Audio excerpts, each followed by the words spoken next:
Hello everyone, welcome to my channel. Please subscribe and hit the bell icon. B&B recap. RJ tells Luna he doesn't know if they have a future, and Lauren's shocked when Deacon asks about Sugar. Thursday, April 18, 2024. Today on Bold and the Beautiful, Zend urges RJ not to blame Luna, Steffi worries about Deacon spinning crackpot theories, and Eric tells Lauren that Deacon is grieving Shayla. Wednesday's early B&B recap. Poppy couldn't stop Luna from rushing to Forrester, while Deacon questioned Finn about Sugar. Steffi and Finn kiss in the Forrester office. He explains that he already picked up takeout from Il Giardino for dinner. She guesses he ran into Deacon and he's not letting it go about Sheila. Steffi says he needs to stop spinning crackpot theories. The doctor thinks Deacon is getting more convinced. His wife knows this has been hard for him and she's trying to be understanding. He can appreciate that. Finn assures her she doesn't have to worry about him being distracted by this. Her happiness is his focus. They kiss and hug. He promises her a back rub tonight. Finn says that Deacon asked him how he feels about his birth mother being gone, and he said it doesn't matter. It just has to be accepted. She can understand Deacon being skeptical about Sheila's demise given her history, but she was there and lived it. There is no doubt in her mind that Sheila is gone. Lauren is at Eric's to check up on him. He's thrilled for the company and she's happy to see he's getting better. They have so much to celebrate now that Sheila is gone. She doesn't think Steffi should feel an ounce of guilt. Eric wonders how Finn is handling this. She's sure he's the only one mourning. He reminds her about Deacon. It's hard for her to wrap her head around someone falling for Sheila. He points out that he did. She says he was conned and just saw a pretty nurse. Deacon went into a relationship with a psycho consciously. She's sure he will realize he is lucky she died before she could ruin his life. They congratulate themselves on being the good guys and surviving Sheila. In the quaint and picturesque setting of the Forrester mansion, where the scent of fresh flowers wafted through the air and the soft hum of nature's symphony provided a soothing backdrop, the lives of the bold and the beautiful unfolded in a tapestry of love, betrayal, and unexpected twists. As the morning sun filtered through the lace curtains, Luna found herself in the kitchen, brewing a pot of fragrant herbal tea. Her thoughts swirled like the steam rising from the kettle, uncertain of what the day held in store. She had been walking on a tightrope of emotions ever since RJ, her longtime beau, dropped the bombshell that he wasn't sure if they had a future together. RJ, with his rugged good looks and boyish charm, had always been the anchor in Luna's stormy sea of doubts.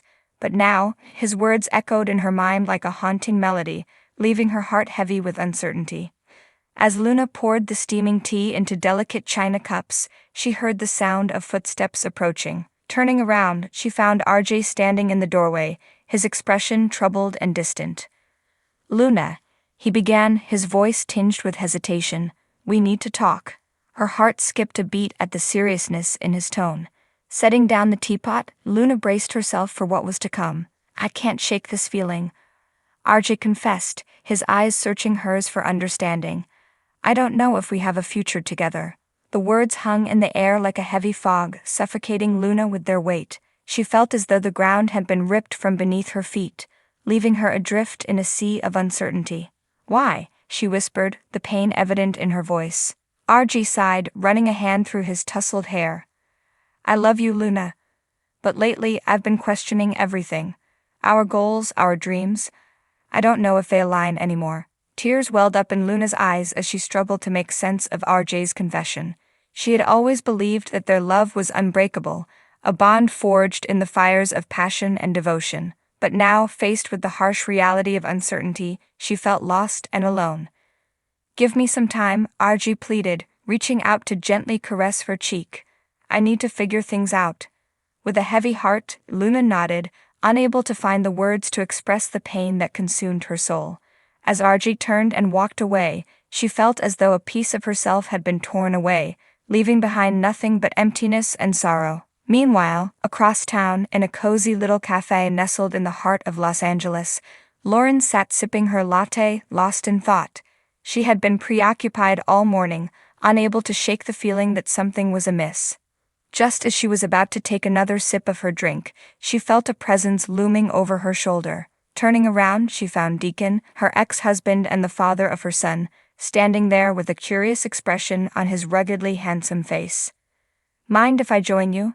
he asked, flashing her a charming smile. Lauren hesitated for a moment, unsure of how to respond. Despite their tumultuous history, there was still a lingering spark between them, a connection that refused to be extinguished. "Sure," she finally replied, gesturing for him to take a seat. As Deacon settled into the chair opposite her, Lauren couldn't help but notice the nervous energy that seemed to radiate from him. His hands fidgeted with the sugar packets on the table, his eyes avoiding hers as though he were afraid of what he might find. "What's on your mind?" she asked, her curiosity piqued. Deacon let out a heavy sigh, running a hand through his thick, dark hair. "I've been doing a lot of thinking lately," he admitted, his voice tinged with uncertainty. "About us, about our son."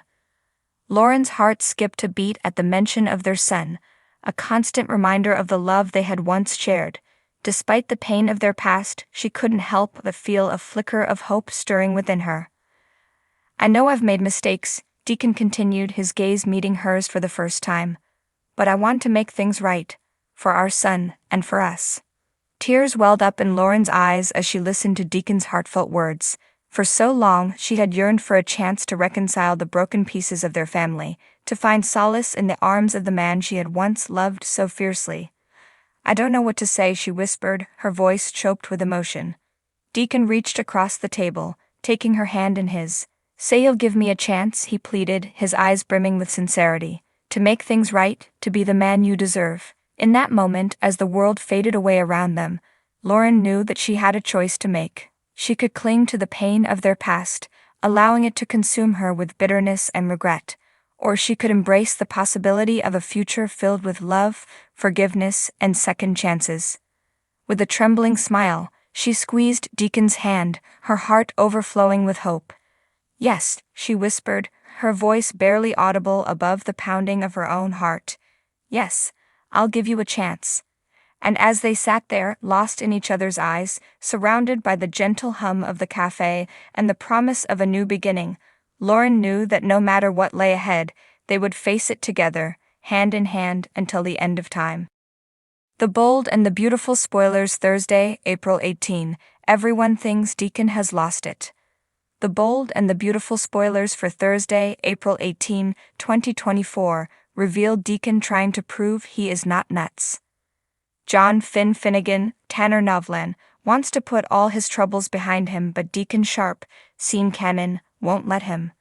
He insists that Sheila Carter, Kimberlyn Brown, is still alive and is determined to find out where she is and what really happened in Finn's living room that night. Finn takes his concerns to his wife and admits he is quite worried about Deacon. Steffi Forrester Finnegan, Jacqueline Massinswood, does not really care about Deacon's well-being. She knows she killed Sheila, and that is that. They never have to think about the crazy woman who shot them and left them for dead again. But Finn is not so sure. There has to be a good reason that Deacon is being so insistent, but he can't just chalk it off to normal grief, can he? Other people grieve but don't insist the person they are grieving is still alive out there somewhere. Steffi asks Finn not to think about this anymore and to just focus on their family, but that is easier said than done for Finn. Deacon knows everyone thinks he has lost his mind, but he knows what he saw. The woman who was cremated definitely had 10 toes, and he knows better than anyone that his beloved Sheila only had 9 toes. The toes knows, right? Plus, there was that strange text exchange that Deacon found. Sheila was communicating with a woman named Sugar, and Sheila didn't want Sugar around. Deacon has to follow that lead and find out who Sugar is. When he does, things might finally start making perfect sense to him. Wait until he finds out that Sugar was so obsessed with Sheila that she had plastic surgery that made her look just like her from head to toe, except for the 9-toe part. This will shine a whole new light on things and make Deacon believe that he is sane after all. But that also leaves him with the task of finding the real Sheila. Tune into The Bold and the Beautiful weekdays on CBS to see how these stories play out.